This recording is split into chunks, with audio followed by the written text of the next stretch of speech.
Friday night racing on Off the Ball.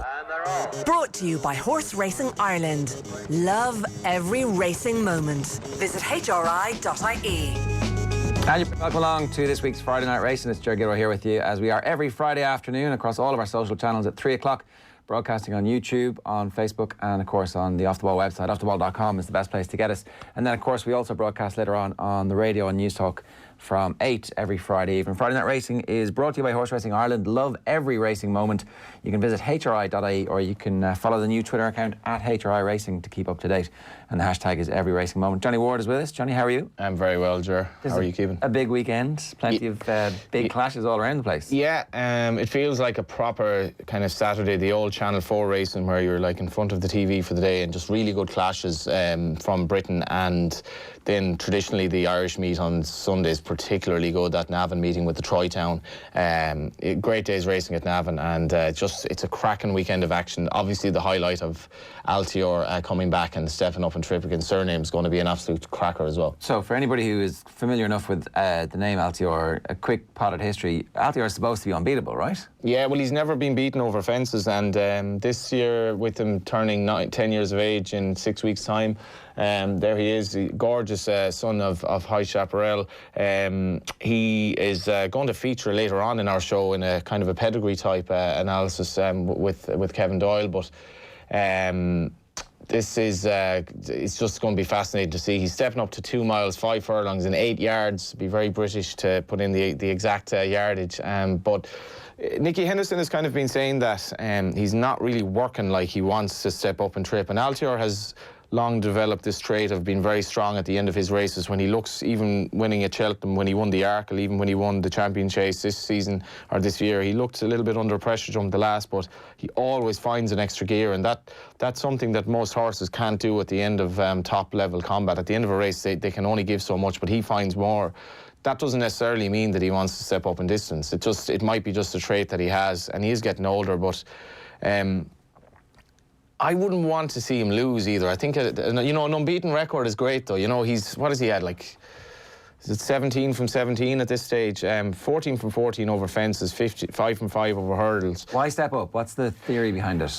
Well, he could become a Gold Cup horse, and if you've the 2 mile division, basically, if you can continue to dominate that, why not try something new? If he wins the race on Saturday and he's very strong to finish, the logical thing is then we'll step him up another 3 furlongs to the King George and see where we're at. And then if he wins that, you can start thinking about the Gold Cup. I don't think this is a Gold Cup horse, being honest, but I think 2.5 will be within his compass. But what's really, really strange, you know, Altior, without a shadow of a doubt, one of the best horses I've ever seen, full stop. He's actually not even top rated in this race. So Surname, by virtue of, you know, I suppose the length of his wins last season, winning at Ascot, when he beat Waiting Patiently in Fox Norton, he beat Waiting Patiently. He was a proper Grade 1 horse by 17 lengths that day. So that's why he's gotten a rating of 176. But, you know, there would be a lot of people who would sort of bemoan the fact that you could give a horse who's kind of almost arrived on the scene at this stage, that you could give him a rating higher than Altior, who's never lost. But ratings work in different ways. So we don't know yet how good Surname can be. He just had an amazing season last year, and this is to see if there's any progression. Is that it? Yeah, pretty much. When he won his handicap at Ascot, now, again, bolted up on that occasion. He was rated 150. Now, his performance back there then was probably at another level, but you're kind of just wondering, was he a little bit flattered? I'm not sure he was. He's by Nickname as well, who you remember was a very good horse. And the reason people will back Surname tomorrow, even though he's not quite favourite, they'll think that he's going to put an awful lot of pressure on Altior's stamina. And if Altior does have his stamina doubt, in theory, if he's rated higher than him, he's not going to beat him. I'm just not sure. I think Altior has a bit left in the locker yet. Okay, so if Surname wins, what's the trajectory after that? If Altior is beaten tomorrow, you'd have to imagine, unless he falls, that's the end of his travails over further than 2 miles, because, you know, what's the point really? But Surname himself is actually quite lightly raced in terms of the distance. He hasn't raced beyond 2.5. So if Paul Nicholls sees him destroy Altior and he's very strong at the finish, he's got to be thinking of stepping him up further in trip. With a rating of 176, he could already win a Gold Cup. And the Gold Cup isn't all about stamina. You do have to have a bit of class as well, and he definitely has the class. It's just, will he stay? And, even though there are only 3 horses in this race, there may as well only be 2. It's an absolute... it's something really unique that you have a match race where they're so closely matched and you have a horse who's unbeaten after so many runs, 19 runs fencing and hurdling. All right, we're looking forward to that. We'll talk a bit more about some of the other racing on at the weekend, particularly the stuff that's on here in Ireland. But we want to get to talk about a half-brother to Altior, and that was a horse that was bought last week by Kevin Doyle, who joins us now. Kevin, good morning to you. Good afternoon to you. How are you doing? Good, lads, and yourselves? Yeah, I'd say John Magner is feeling a little bit of pressure there. There's a new guy in town. Yeah, I wish. I was enjoying listening to you talk about Altior and Surname. That race, looking forward to seeing that one tomorrow. Yeah. I was in the lift just coming up here, Kevin, and the guy in the lift with me, he said, "Do you do the racing show?" And I said, "We've actually Kevin Doyle on today," and he said, "Oh my God, I was at the sales the day that horse was being paraded, and obviously with him being by Camelot, it wasn't a surprise that he was quite a specimen for obviously a horse that's basically just out of the womb." But he said it was almost like a movie star. Everyone wanted to take a selfie with this horse, that he was that, and he said the horse was just like, he was like a fish. He was basically so laid back, and he just took it all in his stride. But he didn't have the money to buy him, I think. So you did. Yeah, luckily enough. Thank soccer for that. Yeah, he was. They said he was flat out all day, that horse, for the 2 or 3 days he was up there. He was never in his box. He was being brought out and showed to everyone.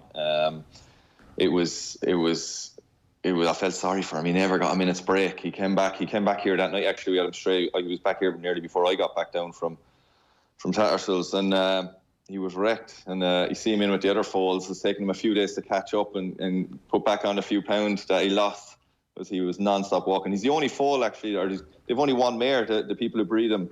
He's the only foal, so he's like a pet. He's been, handled every day and treated so well, I suppose, in the 6 months or so he's been around, that he's brilliant. He really is a pet, a highly strung pet, but yeah, he settled in straight away, in fairness. So you've had him a week now, a week and a half. Is that about right? About right, yeah. They come straight down from once the hammer goes down, he's yours, and you get him back straight away, and he's in with the other foals. We sold 2 at the sales. I sold 1, and my father sold 1. We have 8 left there. That we're two going in a couple of weeks like offs, and he's in with the rest of them and treated the same as all the rest, no different. Fed the same, looked after the same. There's nothing you can do now. And look at him, go out in the free, letting him out this morning. They'd been in for a day or two because the weather's so bad. I was letting them out this morning, and they're fresh and they're galloping like mad, and you're seeing them as someone said to me before, every time horses are let out in the field, they try to commit suicide. They just go out and run around and go cracked for 10 minutes, and you just, we just calm down, lads. But that's the way it is. They're horses, and they do that, and he doesn't get treated. He won't get treated any differently than the other ones there. There's something obviously very beautiful about lambs and that have just born, and calves that have see grass for the first time. But what's it like, Kevin, with something as expensive as this horse? Because obviously he's still a little baby, and as you say, he's gone out in the field. But it's like, just bear in mind now, little man, you did cost 155 grand. So just look after yourself. I know. Well, he's one I don't insure many of them, but he's insured, so I can relax a little bit easier that way. But it is, they're horses, and they go out and they run, and that's what they have to do. You can't baby him. It's lovely to watch them. He is just such a specimen, as he said there. To see him in you can easily pick out anyone who come and look, because generates a bit of interest, and a few people have already wanted to come and see him, and you can pick him out. People who wouldn't have seen him in the sales ring or know what he looks like, you can pick him out pretty much straight away. He is he's a fabulous looking individual, and it's a joy to have him out walking him there this morning, walking the foals, the ones that are going for the sales, and brought him for a walk as well. And there's a spring to his step and a walk that anyone, you don't have to be any expert in horses or whatever to know when you're walking him. My wife was walking him there this morning, and she's getting into it a lot, and she could tell straight away. You can tell when there's a good one the way they walk. That doesn't mean he's going to be any good when he goes to a racetrack. You don't know how big his heart is or whatever, but I suppose the reason, the interest in him was, all you can tell is how they walk, how they move, how they're made, their body, and who they're by, and who they're in this case, who their half brother is why there was such interest in him. Yeah, I think we're playing some B-roll footage of Camelot there in the background, and so obviously the breeding is incredibly good. And Kevin, that seems to be the thing that got you into this. Can you maybe spool us back a bit, because you mentioned your dad had some horses for sale there. So yeah. Was your dad always a breeder as well? Yeah, since I was a kid. His father bred horses, back 100 or whatever, 80 years ago, whatever. He had horses up in the Dublin Horse Show, and my dad has bred horses for the last 30 years. All mainly national hunt, the odd flat one to begin with, but mainly national hunt. I'm trying to think, the one you'd probably know, Hollywell, was bred here, who was multiple winner at Cheltenham, probably 6 or 7 years ago, and I was favourite for the Gold Cup. I think he came second or third in it that year. And so I bred a few good ones, and I've got involved in England. Obviously, I wasn't here, but growing up, been around them, always had an interest. And once I had a few pound of my own, I bought a mare. My first horse at the Derby sale in 2007, maybe 8, a half-sister to cousin Vinny, who was a very good horse in his day. And I've bred from her since. I never put her in train or did anything. I bred from her. Her first horse, her first foal went on to be a winner, which a foal by presenting, a horse called Newsworthy, won 5 or 6 times. Went over to England with Nicky Henderson, won 5 or 6 times. And I've just gone from there. Got the bug. I kept it to one mare. In the last few years, I bought another couple. I bought Augusta Kate last year. It was a fantastic mare, out of a fantastic mare, a Feathered Lady. I was delighted to get her. She was a Grade 1 winner out of a Grade 1 winner, which I was speaking to my dad and different people. I've never seen a Grade 1 for sale out of a Grade 1 winner before. She was in foal to Champs-Élysées. I was delighted to get her. She's a fantastic pedigree, and was a lovely race mare herself. And she's had a lovely first foal by Champs-Élysées, which I'll be holding on to for a few years. And she's back in foal to Flemingsford, who's the top national hunt sire for the last good few years. So yeah, it all intrigues me. I've seen him foal. We'll have 12 mares foal and 5 of my own, 7 of my father's, starting in the end of February. The first one's due, and be busy a few months them foaling and trying to get him back in foal, and it all intrigues me. That's my side of it. As I said before, I like racing. I like the odd bet, but it's this side of it that sort of excites me and gets me up in the morning and gets me smiling. I think that was actually footage of the foal we had. Oh, was it? Okay. Yeah, I think if we could see that footage again, he just looks like, I don't know, like, again, I'm pretty useless in confirmation all this, but he looks like a bit of a rock star. He just has a kind of a beautiful movement to him.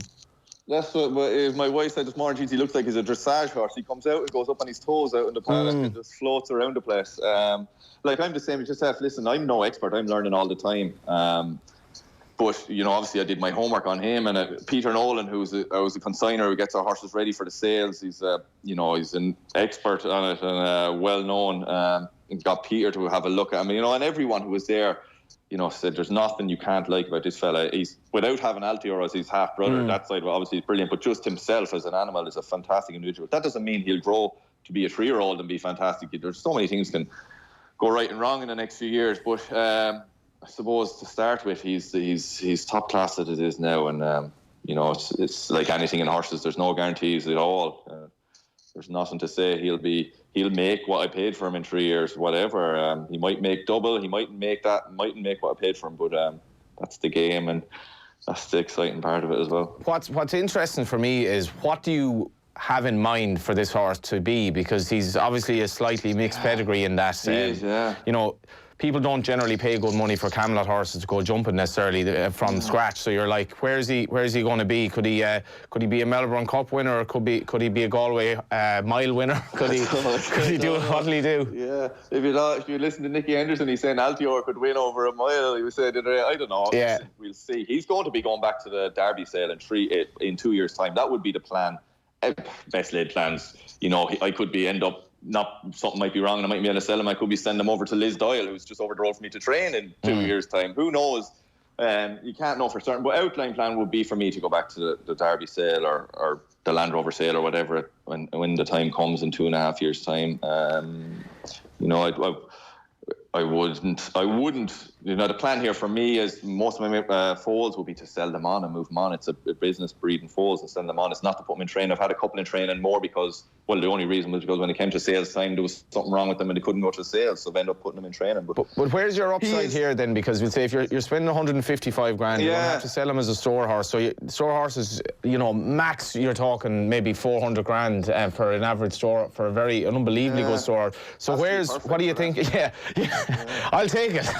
Well, listen, if he says the way he is, it says perfect. Camelot is a flat sire, but like every flat sire there is, or every national hunt sire here in Ireland basically was a flat sire and didn't prove popular enough, so got put down to national hunt. So it's just, he's only a flat sire because he's really good and really popular and gets fantastic looking horses, and Coolmore have him at 40 grand, I think, this year for a cover. So, all their national hunt sires that we go to every year were all flat sires and just got, I suppose, relegated down to the national hunt sire side of it. So that, him being a flat sire wouldn't bother me. He was a Derby winner, which most of the good national hunt sires were.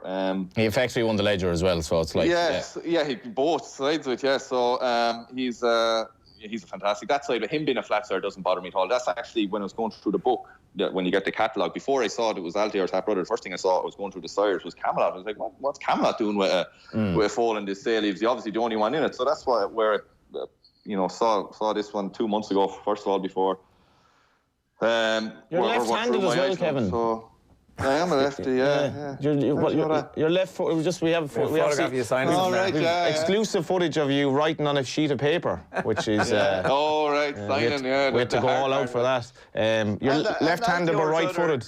Yeah, well, I have scored a few with my left foot as well. I didn't not boasting. I just didn't really. Didn't have a bad left foot. I swung at it. Yeah. I got two. No, I am boasting. I got 2 Ireland international goals of the year, and both of them were with my left foot. So, it's an interesting one. It's good you remember that. But back to the horses anyway. Is this lad more a Troy Part or an Adam Ida now, I suppose? I don't know. I won't be the one to find out. I hope someone else will be the one to pay. JP could buy him maybe. JP you never know who will buy him. Yeah, it won't be Michael O'Leary now, I suppose. Anyway, so. But yeah, listen, Altior it's not just him from the family. He's Monte Solaro is the name of the mare. She's bred 2 or 3 other winners as well. I think there's 4 winners she's bred, which is fantastic from a mare, and she has a Milan over sold last year for 365 grand. It was with Nicky Henderson as well, so he should be out. He got bad colic, so it's delaying him 6 months seemingly. But should be out on the racetrack. It'd be interesting to see how he goes. He'll be out probably end of this season, I would say. He was put back 6 months, said, with colic. So yeah, listen, there's plenty more to come from us, not just this fella. All right, we're talking with Kevin Doyle on Friday Night Racing. Kevin, I wanted to ask you said you got the catalogue 2 months out. Did you decide that you were going there that day and nothing but coming home with that horse was going to be success? No, not at all. You just don't know how many people are interested. I had my figure set, and that was going to be my last bid for him. I saw the catalogue. I said to myself, I'll have a look at him when the time comes. Peter Nolan, I said, who's the consigner who gets, lots and lots of horses ready for sale up there. I told him to have a look at him when he's up there, and he gave me phone calls, just to say, listen, there's nothing not to like about him. So I said I'd go up, have a look myself. My horse was for sale 10 lots before him, and my father's lot was for sale 5 or 6 lots before him. So we were busy trying to get them through the ring, and then I said I'd have a quick go and see, and that's basically it is the same as everyone else. There was a good few people in for him, and so that was the top end for me. I was finished there, and thankfully no one else wanted to go. That's the thing as well. You can be the margin between not getting a horse and and it's kind of like I've spoken to people who are trying to buy a house, and they might think it's good value, but they might be humming and hawing over 5 grand here or there, and it's kind of, it must be very tough, Kevin, in that, listen, this is my budget. I know it's only 5 grand on top of 155, but you can't just keep up in your bid either. No, it has to stop somewhere. And like, as you said, it's a national hunt foal. That's the top end for a national foal. You just listen, it's a risky business, and but I really wanted to have him. If you're going to buy a foal, and maybe pinhook a horse or whatever, try buy the best you can. And this is if you're going to buy one, buy Altior's half brother, buy Camelot, I think. And I'd spend a lot of money. I think he's worth it. the bit where you've had a couple of horses who you've put in training because they weren't ready to go to the sales. Yeah.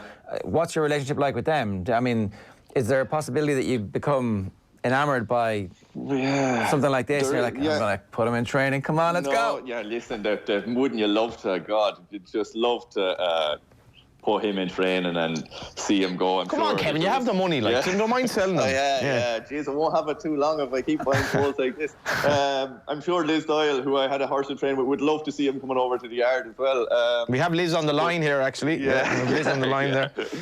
But no, like, of course you would. But if you start going down that road, you end up, bankrupt. The idea, my wife was in tears when the foals were going for sale last week, and sure she'll be in tears when this fella's going for sale. But that's the business. You can't get too attached to them. You're attached to them while they're here. But listen, if I start put horses in training, the odd one will happen because of reasons. When they come to sales, they can't be sold. But that isn't ideal.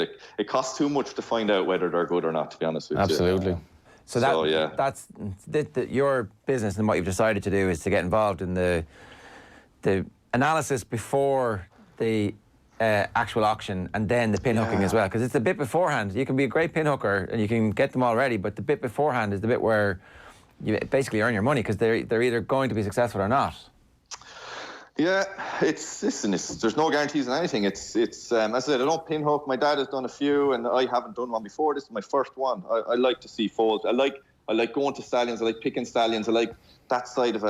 I really enjoy the thought process that goes into it, and the chatting. We're already thinking about where we're going to go in March, April, May, and discussing it, and seeing the new stallions that have been brought in. Crystal Ocean, Coolmore have brought in Crystal Ocean to Stand National, different things like that, and it's that's the side that intrigues me. And what'll suit a mare, big mare, small stallion, vice versa, where do you go with them and what do you risk it with? And that side of it is really interesting. That is a lot of work trying to get them back and forth, a lot of work here when they're foaling. It's a nervous time of the year, so much to go wrong just when they're foaling. So, and again, for me, it's a part-time thing. It's not full-time. I have other stuff going on all the time, and I don't want to get it. I suppose it's a full-time, part-time job. And it really, I have a bug for it, so it puts a smile on my face. It's a hobby, which is a joy. It's not like work for me, but it can take up a lot of your time at certain times of year, especially when they're foaling and getting back in full. But I enjoy it, and hopefully try and make some money out of it as well. Not easy to do, but that's the plan. I thought it was interesting you said that you insured the foal, because I suppose most horses that I've been involved with weren't really worth insuring because of the likelihood of them getting injured, and invariably they will get injured. But like, what was that? Was that a difficult call? Like, I'm asking this now as the man on the street, in that, what's the cost versus the negative versus the pro for this? Because obviously you don't want this horse to suffer a fatal injury and all of a sudden all your money is gone, notwithstanding the fact that you get attached to the horse. Exactly, yeah. In this case, I think you have to insure him. I bought Augusta Kate last year, and I insured her for the first year till she had her first foal. She had a filly foal, so her filly foal is now my insurance. The pedigree continues down the line with the filly foal if anything goes wrong with Augusta Kate. And who's the foal by there? Champs-Élysées. Right. So he's at Champs-Élysées, passed away last year as well. So there's so much go wrong with horses, but I don't insure any of the foals. I don't insure 99% of them. This one's just, it costs a lot of money, and I'll insure him for the 2.5 years that we have him here. It'll be worth insuring him. The risk of anything going wrong is too great after spending a big sum on him. It'll be worth insuring him for the 2 years. Is insurance expensive? Because we were talking last week. I have no idea. I'll tell you exactly. It's about €4,000 to insure him for anything, basically, whatever happens to him. Yeah. That's I thought it'd be a lot more than that now. It's money well spent. It's not. He's not in training, like, so. I mean, in fairness, he's probably, I presume, if you're training, like. I think you're bringing this up a little bit because you had bad experience just recently with a horse that you'd invested a fair bit of time and money into, and that clearly wasn't insured. So how much would it have cost you to insure one of your national hunt horses? So that horse was bought for 4,000 sterling, because at the time he was 10 years of age and he was quite a low-grade horse. So in effect, he's not really worth anything, because his training fees are so much that it's kind of like buying a crap car that, it's not so much the cost of the car, it's how much the tax and the insurance is on it, you know what I mean? So it's the actual cost of the upkeep. The horse I was involved with, it was very frustrating, because last year, in probably the first time ever in the history of mankind, it wasn't a wet winter in Ireland. It was very, very dry, and he didn't get his ground. He was reliant on winter ground. he then finally gets his ground this year, and the night before it rains too much and the meeting is called off, and he's hot favourite for the race. And then the following morning after the meeting is called off, he cracks his pelvis. So you're just like, well, but he wouldn't have been worth insuring, I presume, because, but $4,000 to insure Kevin Singh, what's $4,000 on top of 155? Yeah. You know, that would be my attitude anyway. Yeah, exactly. That is it's definitely worth insuring them. You know, covers all risks. So it's no-brainer really to insure them, I think. You know, it's a simple process. Interesting you mentioned your wife as well, because I presume she's not a horse racing background, and no. It sounds like she's kind of getting the bug as well. Yeah, she is. She loved how when she was younger she went horse riding and did things like that, and she was big into them, but she wouldn't have gone near a horse for 20, you know, since she was 14 or 15. So we're back this year. I said, you know what, we're going to be getting the foals walking, getting them, you know, you can barely touch a foal unless they've been handled and got going. And so we got her involved. We had 9 or 10 foals to get head collars on, get walking, get going, getting ready for the sales. So we got her involved with that, and she was brilliant. I think they enjoyed having a female voice around the place, someone with a bit more love and care, and don't just see them as another, you know, animal to be got out and got to the sales. She said she was tears in her eyes when a couple of them were going there last week. So no, listen, it's nice to have someone. It's nice to have my wife interested, first of all, and to see her take a real keen interest and to take a keen interest on the breeding side of it, and to be calling all the foals by their sire's name. She knows already, you know, who's who and who's by who and all that. So she's gotten on very quickly, and it's a good help. You know, you need plenty of hands on deck when you're trying to walk and get 9 or 10 foals ready, and it's great to have her involved. When you were playing, you obviously always had this in the back of your head that this was going to be something that you were going to spend a bit of your time post-retirement in. Was there other stuff that you had your eye on getting involved in while you were still playing? Yeah, listen, you always try the coaching side. I did a bit of coaching with Ireland under-17s last year. It was fine. I enjoyed it. And, you know, I do the punditry side of it with RTE and a few different things. But this is, I suppose, what, you know, talking to you about this gives me a lot, probably more enjoyment than talking about... Let's talk about the Ireland international team, though. Yeah. So, you know, this is, that's more work side of it, and this is enjoyable. And, so this is... You can't shut them up, Ger. You cannot shut them up. Yeah, so I've been lucky since I came home. You know, retiring from football is a big thing in your life. Retiring from a sports person, retiring, I suppose. You see all the talk about depression and players really struggling, and I've been so lucky to come home, and you know, I'm not in England in a house sitting there twiddling my thumbs wondering what I'm going to do with my life now. I'm finished soccer, I've come home, and I'm out, you know, mucking out stables, or out this morning walking horse in the rain or whatever, and it just I suppose it's made my transition a lot easier from full-time training. All seriousness though, what do you think of the international football team, and what did you make of the game on Monday night? And I suppose what do you make for our prospects of qualifying? I just saw the draw before I got on to you. I think we're away again if we get to the final. It's going to be tough. Slovakia away, and then Northern Ireland, or was it Northern Ireland or Bosnia away. So not easy. That, I think, I can't see us qualifying if I'm being truthful. I was at the game the other night. Enjoyable last half hour. First half was so. We were better. We tried to play. Listen, we tried to play an okay game, and we weren't fantastic. But it was just because we tried to play out and play a bit more passing. It was such a surprise, I think, that everyone was really, you know, delighted by it when we were doing basic things and doing them quite well. And we really put in a good effort. Probably should have scored. Probably should have won the game. We were a better team. Denmark were very poor. That's the thing, though. They were very poor, weren't they? I mean, there was no real press from them. They knew they could get a draw. Eriksson looks like he's not at the race at all to me. And so, I think, is this the thing? Are we reading too much? Like, I was quite positive about it, but at the same time, you have to acknowledge Denmark were crap. Yeah, they were, and they lost 2 players early on. Their main two, Delaney was a big loss to them in midfield. So that's it. They did not try get out of their own half in the first half. Denmark didn't really care. Listen, they did a draw and they were through and they were happy with that. It was a dangerous game for them to play, but they obviously felt, listen, we scored so few goals. They obviously felt we can get away with this. I would have liked us to go for it earlier. You know, go for it from the start. We had to win. We were always in the playoff anyway, so go for it from the beginning. Play Seanie Maguire. I thought he was very good when he came on. He was lively. Just looked like he was dangerous. He was out wide a lot of the time when he came on. David McGoldrick ended up out on the wing for the last 20 minutes a lot of the time. We were doing a lot of stuff out wide, out on the wing and looking dangerous, but we didn't really actually have anyone in the box.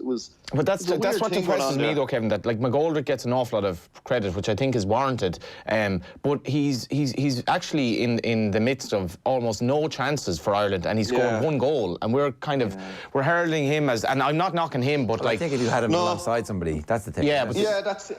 Yeah, Seanie Maguire came on out wide. He didn't really come on as a centre forward, did he? Yeah, I don't know. I thought we could have just gone for it a bit more, or gone from it from the start. What about the 21s? Yeah, Jesus, I only saw the highlights of the goals, and I didn't see the full game. But they've been excellent. All our underage teams have, but it'll be interesting to see Stephen now step up from that, and will the pressure, I suppose, and the scrutiny of the senior job affect him and affect his mindset to how his teams play, and will he become more cautious, or will he take that, I hope he takes that development and that, style of football with him to the senior job and brings through some of those players, because it's exciting. I know everyone says it's all about getting results. It is all about getting results, but it's not all about getting results in Georgia and not being able to pass the ball 5 yards and just having to switch the TV off. It's about getting results in place and playing a reasonably okay game of football. You can't get away with. We got away with that result in Georgia, and we should have been beaten. Jeez, if Georgia had anything about them in the final third, they would have beat us handy. So it's about, just a nice enough style. We don't have to be like Brazil, but just, it's easy for me to say now. I'm sitting up in the stand. I know you were saying this about me when I was on the pitch. I'm sure we didn't play anything fantastic either. I'm well aware of that. But it's when I'm on the other side now and watching it, and you're looking at some of it, you're just like, come on, lads, just put in a better performance. They're good players. Playing in England, we say we don't have many Premier League players. We have more Premier League players this year, I think, than we have in a long time. And are well able to play fantastic football for their clubs. It's just whatever happens at transition to international football, we haven't been able to. The last couple of years, it's been worse than ever, I think. Is there any possibility that, or any fears about Kenny being accepted by the group of players? No, I don't think. I don't know. The group of players now are a lot of young players, a lot of players who we would have dealt with as well, would know him, would be well aware of him. I don't think there's any really old senior players who've only played in the Premier League and don't have any interest in Irish football. I think all the lads there will have respect for what Stephen's done. Will have all been aware of it at Dundalk, and a lot of players will, there's a good few ex-League of Ireland players there will be well aware of him. The lads coming through from the under 21s who will have managed, so I don't think that would be an issue at all. Have you any interest yourself? I mean, you talk about the under 17s. Any interest in getting involved in the league here? Something that you could do from home as opposed to heading off? I don't know. I did the under 17s, and it's fine. It's a tough job, and I moved about. Constantly on the move all your life as a footballer, or potentially on the move, and moving to America. And my kids are young and settled and enjoying school. And the life of a manager, look at Jose Mourinho now. He's out of job 6 months and he looks 10 years younger already. He won't look like that in a few months' time. A manager's job is brutal, and it's a special person. Like Jose Mourinho living in Manchester in a hotel for a couple of years, his family living down in London. I would not want that for my life. A manager is 3 losses away from being sacked at all times. I just don't think it's a healthy way of living. The paycheck is healthy, but it's not good for your all-round life, family life, your kids, and that side of it really puts me off. I'm enjoying being home in Wexford, and I obviously could manage in the League of Ireland, I suppose, if I wanted that, but it takes a lot of work. I just don't go from here now to be managing a team. There's a lot of work to get your badges and to go down that side of it. And while I'm, a lot of time and effort, and while I'm concentrating on horses and putting my time and effort into them, I can't, you can't sort of, pull yourself in all different directions, I think. It's a much nicer lifestyle. Busy enough as it is. The lifestyle you have now, hanging out with the horses, taking them out for the walk in the morning. Has its stresses as well, but definitely. Listen, I think it's healthier for your mind anyway.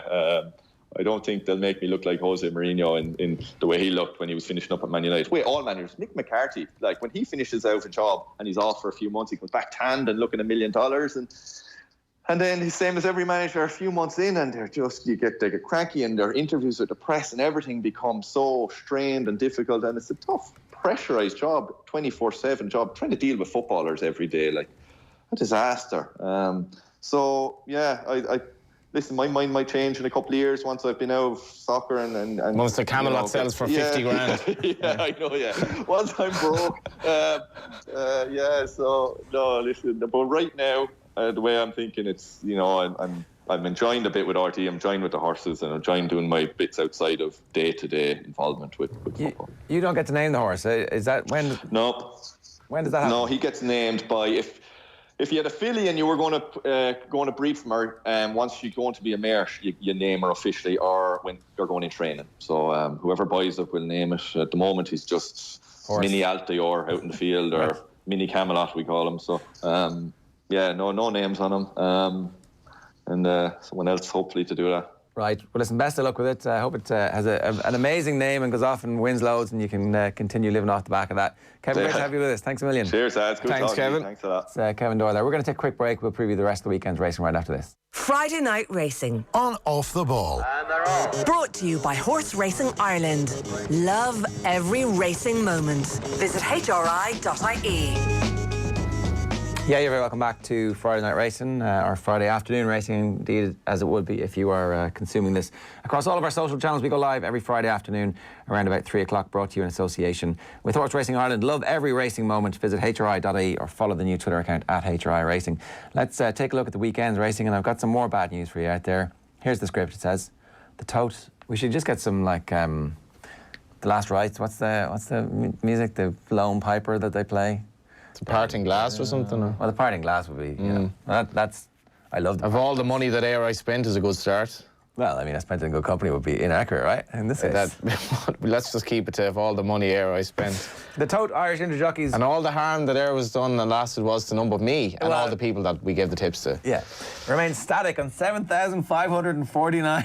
It says static. After Ishka Bahar was another losing Johnny Ward selection last weekend at Cork. I don't like the tone of this conversation. I mean, we just read the script. The script appears on my screen. Ishka Bahar was disappointed. I do like the way we've found various ways of saying static. So we could say like static or stuck or dead or like, you know, stalled at. So if you have any suggestions on this is just other ways to describe our non-moving betting fund. This is just your tips here. The rest of your tipping life, I presume, is thriving. Super Storeway success. Absolutely. No. no, my tips are going fine. We were going to get engaged a couple of weeks ago to break your snap, apparently. What? Oh, yeah, because David Jennings is thriving since he got married. Yeah, maybe.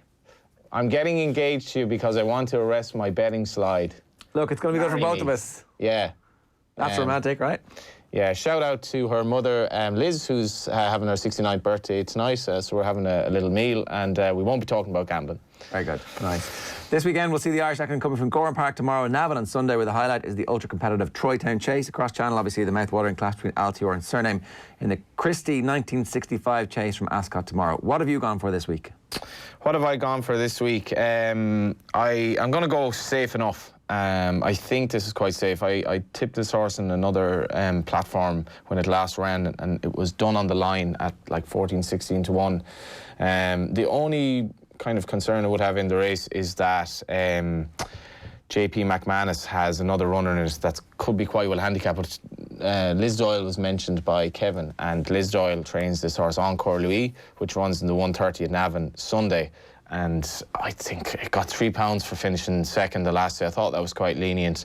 But Spruced Up, which is JP's one of 3 horses he has in the race. Spruced Up is a sister to Dressed to the Nines. So there's obviously some sort of play going on in the naming there. But Dressed to the Nines was very good. And this filly will be better than this mark, I think, as well. I'm just not sure if Sunday will be the day for her. So what race is that? The 1:30 Sunday at Navan. The 1:30 Sunday at Navan. Encore Louis. It's Encore very, very solid. I can't put see it being thereabouts. And what kind of odds do you think? Maybe 2 to 1, 6 to 4, 7 to 4, 2 to 1, something like that. All we need is a bit of profit to get us back in the game. We just want a winner at this stage, you know. Yeah. Just want a crumb. We're starved. Right. We should talk about some of the other races this weekend. Yeah, the Troytown. Let's do that. Yeah. Obviously sponsored by Ladbrokes. This is a really, really good old-fashioned staying chase handicap, and 23 go to post.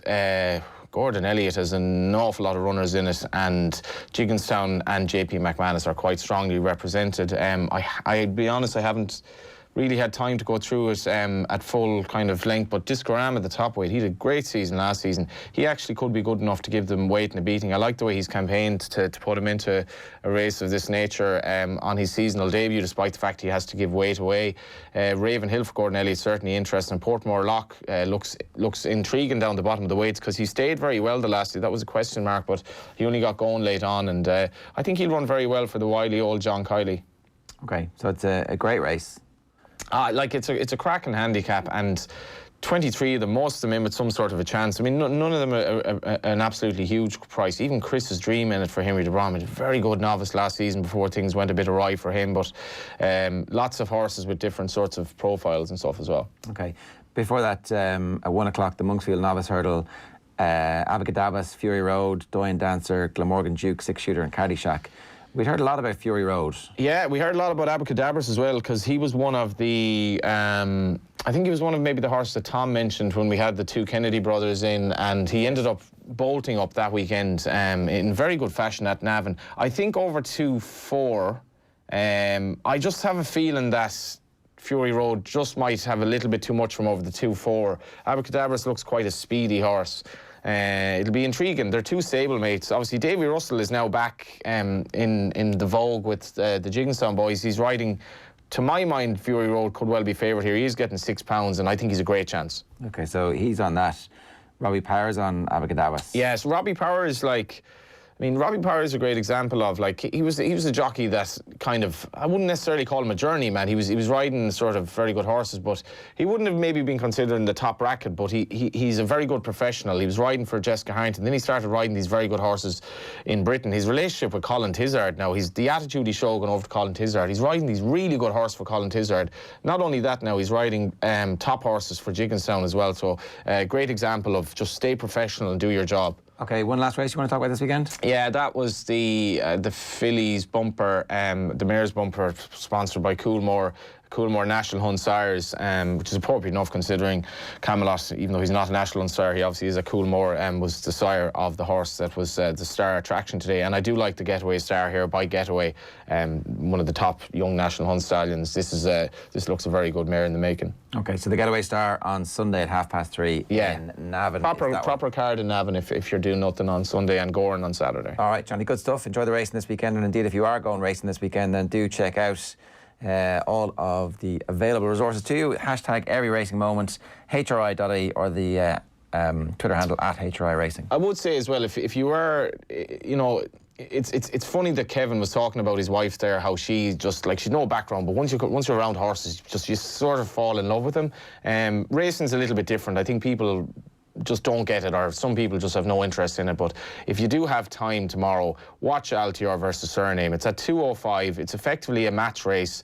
There'll be huge excitement in the Ascot crowds over it. There'll be huge excitement on screen. There's a horse with an unbeaten record, trying to preserve that, stepping up and trip against kind of an up-and-comer, and it's going to be an absolutely amazing spectacle of steeplechasing at its best. So if you're doing nothing at 2:05 on Saturday, this might make you fall in love with racing. All right, Friday Night Racing and Off the Ball, brought to you by Horse Racing Ireland. Love every racing moment. Visit HRI.ie. We'll see you next week. Friday Night Racing on Off the Ball. Brought to you by Horse Racing Ireland. Love every racing moment. Visit HRI.ie.